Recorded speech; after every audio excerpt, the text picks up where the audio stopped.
Olá pessoal, iniciemos mais um vídeo curtinho para a gente explicar um pouquinho sobre as vertentes da ética. Por que um vídeo sobre as vertentes da ética? A gente falou numa aula anterior sobre a distinção de moral e ética.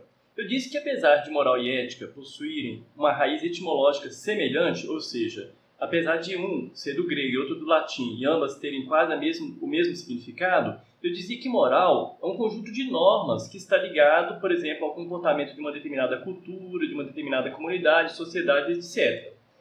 E eu mostrava que a ética já é uma concepção filosófica a respeito da moral, ou seja, uma crítica da moral ou uma tentativa de fundamentação da moral. É isso? Então, o que acontece? A ética, pelo fato de estar sempre tentando fundamentar a moral, buscando entender o que a gente deve fazer, como que a gente deve ser, como que a gente deve agir para ser bom, feliz, justo, né? Como que o ser humano pode ser considerado um ser livre, mesmo vivendo em sociedade? Como que o ser humano tem responsabilidade diante dos problemas atuais, como a desigualdade social, a pobreza, a fome, a degradação do meio ambiente, as discriminações de diversos tipos. Então, essas questões éticas estão aí presentes no mundo atual. Então, a gente pode perceber que a ética ela é muito ampla. Por isso, a gente tem várias vertentes durante toda a história da filosofia. Aqui eu vou destacar apenas 4. A ética da virtude, a ética cristã, a ética deontológica e a ética utilitarista, também conhecida como ética consequencialista. Então vamos entender um pouquinho cada uma delas. Em primeiro lugar, a ética da virtude. O que ela é? A ética da virtude, ela possui as suas raízes na Grécia Antiga, a partir de Aristóteles, Platão, Sócrates. A ética da virtude pensa sobre o gênero de uma pessoa que devemos ser, que ações deveremos tomar, quais as qualidades que tornam a vida boa, os vícios e qualidades negativas que a gente deve evitar. Então, o núcleo dessa ética é a eudaimonia, que a gente costuma traduzir como felicidade, né, do grego. É um tipo específico de felicidade, que floresce a partir de um determinado gênero de caráter.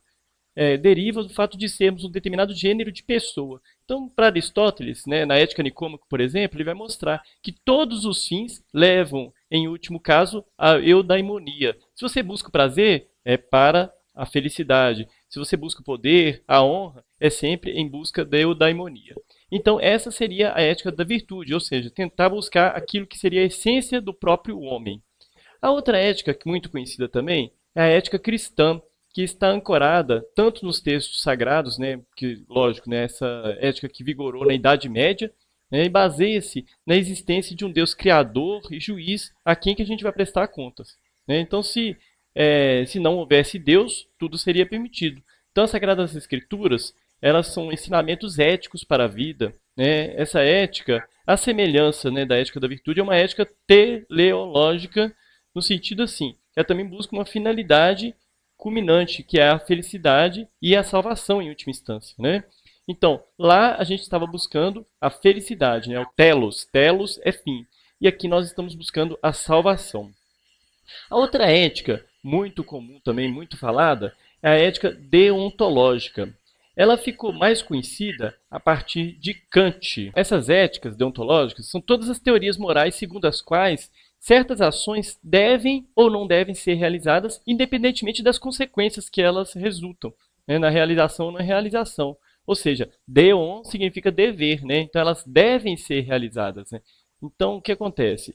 Kant, esse filósofo alemão do século XIX, ele vai dizer o seguinte: as nossas ações elas serão morais se e somente se forem de tipo tal que queiramos que todas as pessoas sigam em todas as circunstâncias. Ou seja, mentira. Eu posso querer que todas as pessoas mintam? Não. Então eu não posso mentir, porque seria uma coisa ruim você universalizar a mentira, por exemplo. Por isso ele vai trazer o imperativo categórico, que vai dizer o seguinte: uma ação é boa se e somente se for realizada por puro respeito à lei, né, e ordena incondicionalmente, valendo independentemente das circunstâncias. Existiram várias objeções à ética kantiana, as obrigações morais e conflito de deveres, obrigações morais e consequências funestas. Esse segundo ponto é mais interessante. Por exemplo, se eu não posso mentir, e no caso de salvar uma vida, de eu mentir para salvar uma vida? Um assassino está procurando outra pessoa e eu minto, por exemplo.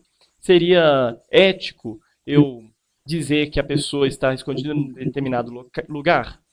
Então, por aí a gente percebe que a consequência poderia ser funesta. né? E aí a gente cai em outro tipo de ética também, que foi abordado no século XIX por Stuart Mill, né, que vai dizer o seguinte: é uma ética utilitarista. Ele vai trazer a seguinte afirmação: as nossas ações serão morais se e somente se previsivelmente maximizarem imparcialmente a felicidade do conjunto dos afetados. Ou seja, eu estou pensando nas consequências das ações. Né? Por isso que ela é chamada de consequencialista, né? Além de ser utilitarista. Então, a gente deve orientar-se pelos possíveis resultados das nossas ações. Mas essa ética também vai sofrer algumas objeções. Por exemplo, a gente não tem como quantificar a felicidade de todas as pessoas. Né? E também, muitas vezes, a gente não consegue prever as consequências de uma determinada ação. Às vezes, quando a gente agiu, a consequência veio só depois da ação. Né? A gente só teve noção da consequência após a ação. Então, qual que seria a utilidade de uma ética utilitarista nesse sentido? Não, se eu agir, se eu não conseguir prever o resultado da minha ação, então como é que fica isso? Né?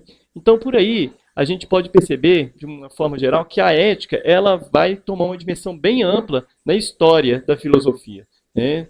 Essas 4 vertentes são algumas. Né? Existem várias outras e existem algumas subdivisões dessas vertentes. Aqui é só uma pincelada para poder a gente compreender um pouquinho cada uma delas e dar o pontapé inicial no estudo da ética. Muito obrigado pela atenção, até a próxima.